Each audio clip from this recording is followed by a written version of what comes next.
just keep in mind there's a slight current in silver that's pushing out over there. Okay. So I'm gonna give you hoods to put on. So after that we stay dry from the neck seal down. We have dry gloves and everything on our body stays dry, but our head will get wet. So I'm also gonna give you a mask and a snorkel and some things. And we start by walking this short pathway until we get to the entry point over here. And it has a nice platform with stairs that go into the water, so it's very easy to enter the water. But when we're on top of the platform, I'm going to help you put on the fins. So just hold it to the railings, give me your foot backwards or like this, and I'll strap the fins on for you. Okay. After that, we're going to need to do a spitting thing with a mask.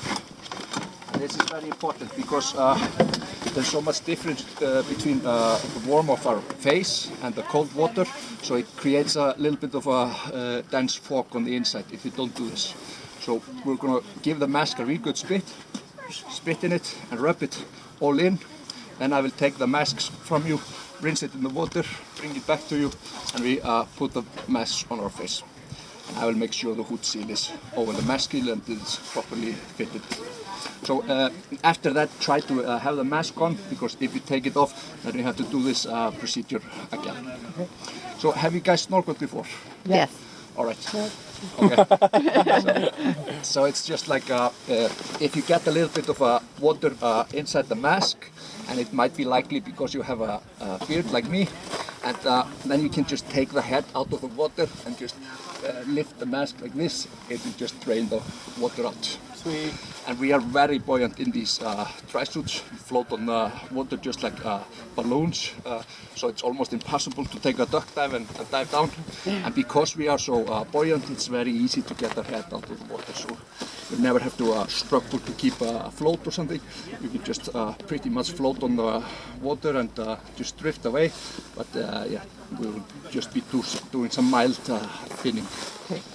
And if you get the water in the snorkel, you can both just exhale just forcefully, just it will just spit it out like this, or since it's the purest water you can find, you can also just drink it. If you're thirsty, yeah. So definitely when we're in the water, I encourage you to have a sip of the water and try it. There are no bacteria in it or anything. Alright, so once we've done the spitting thing with the mask, we will walk down the stairs and enter into the water and start the snorkel in this part over here called the big crack. And just be careful that in some spaces it's quite narrow, so be mindful that you're not pulling on some rocks on the sides of the wall, because they can be loose since this area is always moving. After that we will go over some shallowings over here and enter into the silver hall.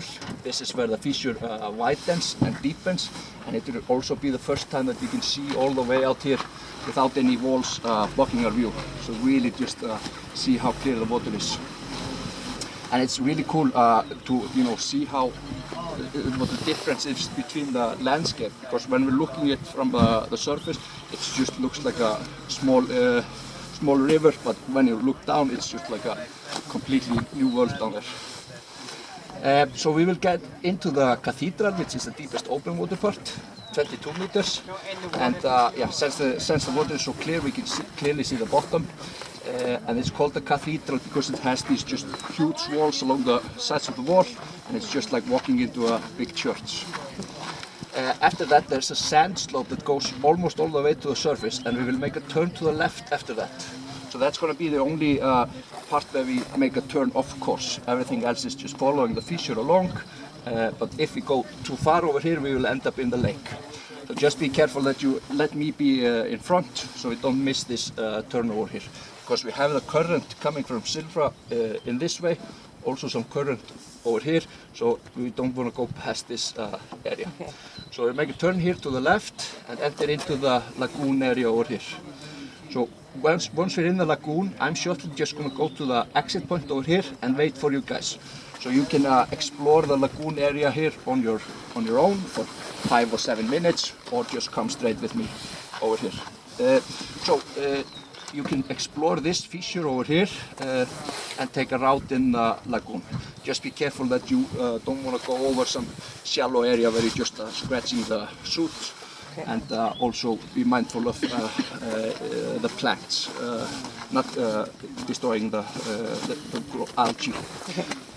And also in the lagoon, it's not very deep, and the bottom here is very silty. So if you raise yourself up and do some finning downwards, you're gonna make a mess down below.